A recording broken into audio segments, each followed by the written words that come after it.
অন্ধ্রপ্রদেশে ভয়াবহ পথ দুর্ঘটনা। তীর্থযাত্রী বোঝাই ভ্যানের সঙ্গে ট্যাঙ্কারের মুখোমুখি সংঘর্ষে মৃত অন্তত ৮।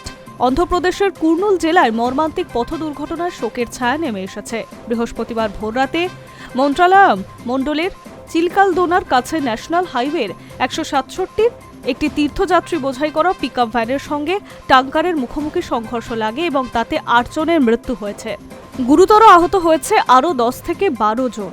পুলিশ সূত্রে জানা গিয়েছে, ধর্মপুর টোল প্লাজার অদূরে এই ঘটনাটি ঘটেছে। ভোরের দিকে একটি পিকআপ ভ্যান তীর্থযাত্রীদের নিয়ে মন্দিরের উদ্দেশ্যে রওনা দিয়েছিল। সেই সময় বিপরীত দিক থেকে আসা একটি ভারী ট্যাঙ্কারের সঙ্গে সোজাসুজি ধাক্কা লাগে ভ্যানটির। সংঘর্ষের তীব্রতায় পিকআপ ভ্যানটির রাস্তার পাশে ছিটকে পড়ে যায় এবং ট্যাঙ্কারটিও নিয়ন্ত্রণ হারিয়ে উল্টে যায়। মুহূর্তের মধ্যেই এলাকা জুড়ে ছড়িয়ে পড়ে আতঙ্ক ও চিৎকার। জানা গিয়েছে, পিকআপ ভ্যানে মোট ২১ জন তীর্থযাত্রী ছিলেন।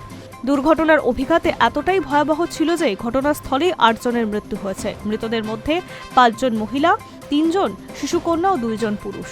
গুরুতর আহতদের দ্রুত স্থানীয় হাসপাতালে নিয়ে যাওয়া হয়। পরে তাদের কয়েকজনের অবস্থার অবনতি হয় এবং বড় হাসপাতালে স্থানান্তর করা হয়। পুলিশ সূত্রে জানা গিয়েছে, তীর্থযাত্রীরা মূলত কর্ণাটকের বাসিন্দা। তারা ধর্মীয় যাত্রার উদ্দেশ্যে মন্দিরে পুজো দিতে যাচ্ছিলেন, কিন্তু সেই যাত্রায় শেষ পর্যন্ত প্রাণঘাতী দুর্ঘটনায় পরিণত হলো। দুর্ঘটনার খবর ছড়িয়ে পড়তেই এলাকায় উদ্ধার কাজে নামে পুলিশ ও স্থানীয় প্রশাসন। দ্রুত আহতদের উদ্ধার করে চিকিৎসা করানো হয়। এই দুর্ঘটনার প্রকৃত কারণ এখনো স্পষ্ট নয়, তবে প্রাথমিকভাবে মনে করা হচ্ছে অতিরিক্ত গতি, ড্রাইভারের অসতর্কতা কিংবা যান্ত্রিক ত্রুটির কারণে এই মর্মান্তিক দুর্ঘটনাটি ঘটেছে। ইতিমধ্যেই পুরো বিষয়টি খতিয়ে দেখতে শুরু করেছে পুলিশ। দুর্ঘটনাস্থল থেকে বিভিন্ন তথ্য সংগ্রহ করা হয়েছে, প্রত্যক্ষদর্শীদের বয়ানও নেওয়া হচ্ছে।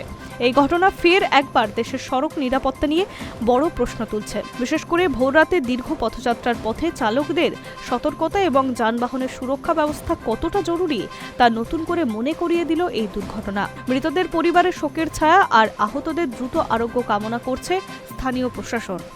High news network.